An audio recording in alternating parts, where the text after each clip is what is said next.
Obra: Perturbações Espirituais, de Divaldo Franco, pelo espírito Manuel Filomeno de Miranda. Capítulo 13. Atividades incessantes. Quando se compreender que o centro espírita é um reduto dedicado à paz e um santuário para a comunhão com Deus, embora a ausência de símbolos e quaisquer outros sinais exteriores habituais nos institutos religiosos, maior respeito e devotamento serão dedicados aos labores que nele têm lugar. Erguido e mantido pelas vibrações mentais e realizações espirituais dos encarnados e dos desencarnados, torna-se uma ilha de harmonia no mar tumultuado das paixões humanas em desenfreio total. Atividades incessantes nele têm lugar, desde aquelas de natureza transcendental, com os espíritos em aflição, que são acolhidos e recebem o pábulo da esperança, envolto na caridade, até os socorros aos viandantes carnais, que se encontram desarvorados. Ainda muito desconhecida, a doutrina espírita é luz na treva da ignorância, proporcionando discernimento em torno dos objetivos essenciais da existência física e do intercâmbio que existe, mesmo inconsciente, entre os dois planos da vida. Invadida pela perversidade de espíritos vulgares, aquele em que nos hospedávamos não deixava de ser a oficina de bênçãos para as quais havia sido erguido. O transe aflitivo que experimentava era resultado da invigilância de alguns dos seus membros ainda vencidos pela inferioridade moral, que não conseguiram superar, porém, em franco processo de reabilitação. O nosso trabalho não tinha outro objetivo senão de orientar os inimigos do Cristo que se permitiam as agressões, não apenas contra aquele hospital de almas, mas tudo quanto significava ordem e progresso, ética e moral, disposições saudáveis para a fraternidade e a paz, a abnegação de nobres mensageiros da luz, à semelhança do irmão Elvídio e sua equipe, assim como de médiuns e trabalhadores sinceros, quão dedicados, constituíam os alicerces de segurança sobre os quais o bem se encontrava edificado. A transitória perturbação logo mais cederia lugar ao equilíbrio, caso aqueles que se fizeram responsáveis despertassem para a realidade transcendente, submetendo-se às sublimes determinações do alto, na síntese do pensamento kardeciano. Fora da caridade não há salvação. A caridade, no entanto, no seu sentido mais profundo, esparzindo bênçãos em todas as direções, braços abertos ao acolhimento dos infelizes e à sua posterior iluminação. O dia transcorria abençoado, pela aprendizagem contínua ante as ocorrências que chegavam à sociedade, pois que o amor dispõe de um arsenal imenso de manifestações e está sempre vigilante para agir com sabedoria. Preparávamos-nos para visitar uma nobre entidade espírita, no momento sob os acúlios de perturbação interna, inspirado pelos declarados inimigos do Cordeiro de Deus, quando fomos surpreendidos por peculiar acontecimento. Eram quase 9 horas da manhã e os serviços socorristas encontravam-se em plena efervescência, dedicado aos trabalhadores da mediunidade, assim como assistentes fraternos, ocupavam seus lugares nas salas respectivas, enquanto era realizada uma reunião aberta ao público, obedecendo ao programa de elucidações evangélicas, em comparações esclarecedoras entre o cristianismo e o espiritismo, a desnecessidade de dogmas e de cerimoniais no culto à memória de Jesus, a simplicidade em todas as suas realizações. Havia um público expressivo, de quase uma centena de interessados, que dali seguiriam as suas atividades ou buscariam o concurso do passe e da água fluidificada para as suas aflições. E todos fixavam o expositor visivelmente inspirado por devotado mensageiro espiritual. Foi quando interrompeu uma pobre mulher, com os cabelos desgrenhados, os trajes em desalinho, perseguida por 2 moradores de rua que a maltratavam, ameaçando-a com pedras e pedaços de madeira. Aturdida e em pânico, adentrou-se pela porta aberta, pedindo socorro, o que causou um grande choque no salão em clima de iluminação espiritual. Os agressores atiraram-lhe alguns calhaus que a feriram, mas detiveram-se, deblaterando a porta de entrada, sem coragem para invadir o recinto. Notava-se naqueles ferozes perseguidores a malta de desencarnados que formava uma nuvem espessa de vibrações do mais baixo teor, que os assolava em gritaria infernal, impondo violentos que a sala fosse invadida e a ladra duramente punida. Graças às defesas magnéticas que circundavam o edifício, os atormentados justiceiros sentiram-se paralisados e prometeram pegá-la noutra oportunidade, afastando-se ruidosos e ameaçadores, de volta à praça onde se omisiavam. A mulher, igualmente assessorada por espíritos infelizes que a vampirizavam, chorava trêmula e apavorada. Ali estava a primeira mensagem de amor dos céus, porque a ela que era perseguida, as barreiras vibratórias não impediram a entrada, porque na casa de Jesus nunca há impedimento para que a caridade possa exercer o seu papel. O orador, igualmente surpreendido e certamente acostumado a fenômenos de tal natureza, silenciou, enquanto os companheiros encarregados de manter a ordem no ambiente acercaram-se da sofredora com expressões de sincero carinho, tentaram acalmá-la com palavras de ânimo e encorajamento, retiraram-na do local e a conduziram à intimidade da instituição. De imediato, o hematoma da face e alguns arranhões foram asepsiados e receberam cuidados especiais, enquanto a padecente foi aquinhoada com passes calmantes e conforto moral. Logo após pequeno descanso, foi encaminhada ao setor social, a fim de serem providenciados recursos para auxiliá-la a sair da rua ou, pelo menos, transferir-se para outro local, a fim de evitar o desforço dos companheiros revoltados. Por conta própria, embora notando-se-lhe algum desalinho mental e emocional, ela referiu-se que estava sendo acusada de furto sem qualquer fundamento. Atribuíram-lhe a subtração de um cobertor como vingança por haver se negado a exigências descabidas do grupo, que normalmente abusava da sua dignidade, que havia descido ao mais baixo nível moral. Os irmãos da caridade resolveram abrigá-la por alguns dias, enquanto se providenciavam melhores condições de vida, desde que ela estivesse disposta a seguir uma nova trilha.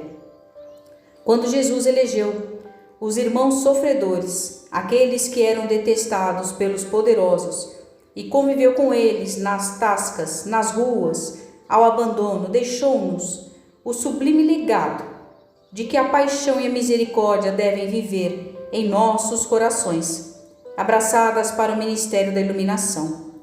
O centro espírita não pode descurar-se do atendimento a esses filhos do Calvário, que foram empurrados para as situações mais dolorosas do caminho, onde deambulam sob as pressões da miséria socioeconômica e moral, e padecendo, não poucas vezes, as injunções e transtornos obsessivos indescritíveis. De imediato, sob a direção do Dr. Bezerra de Menezes, rumamos na direção da venerável instituição, que passava pelos terríveis momentos de inquietação e desestruturação, após decênios de atividades dignificadoras firmadas nas bases sólidas da codificação kardeciana. Havia crescido muito e, para poder ser conduzida com eficiência, lentamente foi quase transformada numa empresa moderna, com os requisitos exigíveis pela tecnologia avançada. Especialistas de comunicação e de desenvolvimento foram contratados, e tudo se desenvolvia dentro dos padrões das entidades que objetivam lucro e devem competir no comércio das negociações. Inegavelmente, não podem as sociedades espíritas fugir dos impositivos exigidos pelas leis dos diversos países, assim como pelas conquistas tecnológicas que caracterizavam o século da ciência e do discernimento. Entretanto, não podem ser consideradas como entidades de lucro fácil de aplicação de recursos nos jogos das bolsas, nas negociações bancárias, o que termina em transformar-se, perdendo o calor da fraternidade e do saudável contributo do voluntariado, da caridade fraternal, dando lugar à presença de funcionários frios e indiferentes aos significados espirituais da casa, interessados somente em constantes aumentos de salário e posições de relevo para maiores ganhos. Quando isso sucede, empurram-se Jesus e o amor portas afora, mantendo-se os nomes, mas não o espírito de simplicidade e de abnegação que nunca devem estar distantes do trabalho da solidariedade cristã. Graças, portanto, ao excesso de modernização e de recursos específicos, houve infiltração de pessoas ambiciosas, facilmente manipuláveis pelas trevas, que se permitiram adentrar nos labores complexos da administração e provocaram divisionismos e exigências de comodidade, com total esquecimento dos princípios básicos da afetividade e da humildade.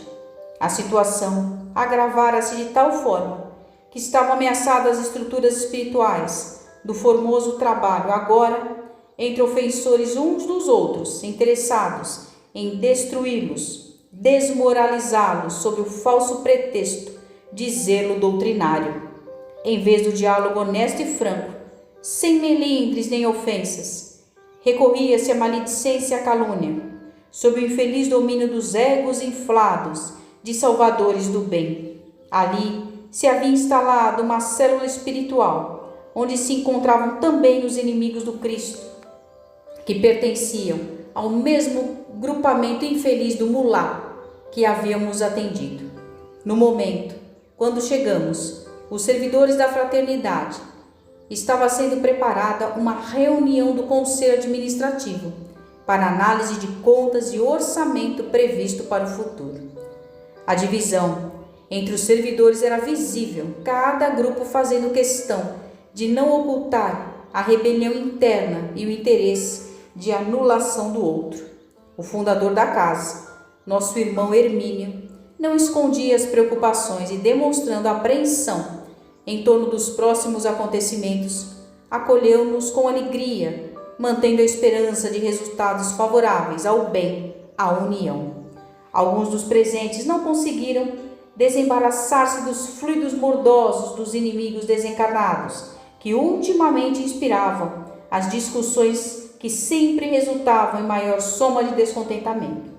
Enquanto era proferida a prece de abertura do encontro, nosso benfeitor destacara-nos a todos para que aplicássemos passes de reconforto em cada um dos membros da sociedade, desarmando-os intimamente e dulcificando-lhes os sentimentos, de maneira que recordasse os dias passados em que se estimavam e contribuíam para a realização dos projetos de socorro aos alienados mentais, aos educandos das diversas escolas, aos irmãos extraviados no caminho redentor de provas e de expiações, aos enfaimados de pão e de paz, naquele recinto que transpirava harmonia e vibrações transcendentais. Comovido até as lágrimas, o diretor-presidente, inspirado pelo fundador da obra, conclamou os amigos e irmãos ao entendimento, enquanto propunha uma nova era de compreensão e de fraternidade. Todos ali estavam por amor à doutrina espírita e anelavam por um mundo melhor que deveria começar em cada coração. As vibrações que se fizeram sentir eram dúlcidas e repassadas de ternura, como deveria ser sempre em todo lugar onde se mencione o nome de Jesus e se pretenda que Ele estabeleça morada. Alguns membros, porém, mais renitentes e intolerantes, permaneceram firmes nos propósitos que abraçavam, não se permitindo sensibilizar com a mensagem de compreensão e tolerância, vinculados aos espíritos perturbadores, que se compraziam em gerar os conflitos que os perturbavam. Logo foi concedida a palavra para os estudos programados, um desses mais irônico e desafiador, telementalizado por entidade religiosa, que por sua vez era vítima de outra mais feroz, deu início à lista de reclamações e exigências, alterando a psicosfera ambiental. Logo foi seguido por outro descontente mais outro, transformando o labor que deveria apaziguar todos naquele campo de disputa inúteis e infantis, mas de consequências nefastas. Discutiam com vigor, como se estivesse defendendo interesses materiais e imprescindíveis à própria existência, fixados em pontos de vista e em comportamentos egóicos que davam margem à cólera e à inimizade. O dirigente, demonstrando paciência e compreensão, evitava defender-se ou apresentar justificativas que diminuíssem a carga de descontentamentos, informando sempre que as dificuldades do momento exigiam serenidade e apoio de todos para que fossem superadas. Como, porém, as intenções dos opositores fossem negativas, as suas palavras serenas mais os irritavam, com alegações falsas e aparente zelo pela instituição. Compadecido dos corações amigos que ali se encontravam, Dr. Bezerra de Menezes direcionou o pensamento ao diretor da reunião, que não disfarçava sofrimento íntimo, e estimulou-lo a expor. Não ignoramos o período grave que estamos vivendo em nossa casa, não importando de quem seja a responsabilidade, porquanto todos estamos no mesmo barco e temos assumido juntos todos os compromissos, alguns dos quais de resultado perturbador. Acusarmos-nos reciprocamente não solucionará os problemas, pelo contrário, torná-los-á de maior dimensão, avançando rumo ao escândalo. E o escândalo somente piorará a situação delicada em que todos nos encontramos. O conhecimento da doutrina espírita revela-nos que, além dos adversários encarnados que todos temos, quando estamos dedicados ao bem, existem aqueles que se encontram desvestidos de matéria e que se comprazem em gerar embaraços e destruir a obra de Jesus na terra. Não é a primeira vez que somos chamados pelo Mestre para o seu ministério. Fracassamos não poucas vezes, assumindo graves responsabilidades. Esta é uma oportunidade rara, especial, em face do conhecimento da imortalidade da reencarnação que nos norteia o passo.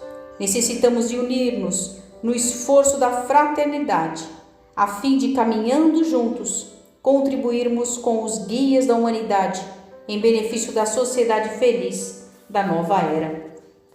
O apóstolo Paulo nos fala da urgência de continuarmos o trabalho, qual ele o fez, mesmo que nos encontremos com os joelhos desconjuntados. Nos dias apostólicos, por ocasião do grande encontro em Jerusalém, por volta do ano 49 da nossa era, a divisão dos companheiros era quase inevitável, especialmente entre os comportamentos de Pedro e de Paulo em relação à circuncisão dos gentios, que desejavam abraçar o Evangelho. Estavam em debate os preceitos do judaísmo e os da pureza do Evangelho, que a todos se dirigiam sem qualquer exigência. A reunião estava sendo tensa e, no momento culminante, Pedro, evocando Jesus, apaziguou os ânimos, concordando com Paulo e humildemente lhe pedindo perdão, num gesto que desarmou os litigantes. Essa atitude de elevação evitou um dissídio lamentável entre os servidores mais abnegados do Mestre, crucificado, preservando-se a unidade doutrinária. Não temos alternativa, senão unir-nos em torno dos ideais espíritas e cristãos que vicejam em nossa casa, levantá-la da situação em que se encontra e mantermos a união, porque se nos dividirmos, o desastre será o desabamento da veneranda edificação. Desse modo, contamos com a complacência de todos os membros deste conselho, o que não equivale a dizer anuência com o que esteja errado, esforçando-nos por corrigir o que seja possível e evitar futuros comprometimentos desse gênero. Fez uma pausa oportuna, enquanto todos os membros ouviam-no com respeito, inclusive os mais fervorosos adversários. Utilizando-se do clima psíquico-emocional, o irmão Virgílio Almeida, telementalizado pelo benfeitor, acercou-se dos companheiros sob pressão perturbadora e, utilizando-se de recursos magnéticos, afastou os seus obsessores, que se puseram a clamar revoltados e saíram, prometendo desforço. A reunião prosseguiu em outro clima, qual se a fraternidade voltasse aos amigos, e foram tomadas providências especiais para minimizar as consequências dos problemas graves, abrindo perspectivas de soluções em médio prazo. Terminadas as discussões e programadas as diretrizes que poderiam atender e diminuir as preocupações gerais, um ar de esperança animou-os a todos, que puderam conversar com mais serenidade e respeito pelas opiniões diversas, credoras de consideração. Dirigimos-nos aos ambientes de atividades espirituais e pudemos participar dos labores socorristas aos desencarnados, que eram trazidos para repouso e posterior transferência para as comunidades nas quais seriam internados. Logo após, fomos visitar o Departamento de Assistência aos Enfermos Mentais e Obsidiados, recordando-nos da Casa do Caminho, na estrada de Jope, próxima a Jerusalém, onde Pedro, Tiago e João vivenciavam o Evangelho após a ascensão do Senhor. Como podiam atender à multidão de infelizes com os parcos recursos de que dispunham naqueles longes dias? Era o psiquismo do Mestre que os sustentava e que socorria aqueles variados quadros de perturbação psíquica, de possessão, de miséria de todo porte, de enfermidades desgastantes e deformadoras, de pústulas generalizadas, de sofrimentos inenarráveis. A presença desses apóstolos do amor e da caridade exteriorizava energias vigorosas que revitalizavam os necessitados, que lhes diminuíam as dores e as angústias do coração, proporcionando esperança de paz mesmo que após a morte. Na atualidade, rica de conhecimentos e técnicas, porém pobre de sentimentos de fé e de abnegação, o trabalho é mais árduo porque se faz acompanhado das exigências impostas por leis, às vezes arbitrárias, nas quais o amor cede espaço ao tecnicismo remunerado. Nada obstante, podíamos constatar a força grandiosa do Evangelho, que elegia servidores fiéis para atender à dor na sua multiface, com os recursos da oração, da ternura, da fluidoterapia, simultâneos aos reconhecimentos valiosos, conhecimentos científicos. Os dois mundos ali se mesclavam com mais vigor, na massa de desencarnados encarnados em luta, em socorro, em intercâmbio, sob as claridades da doutrina espírita.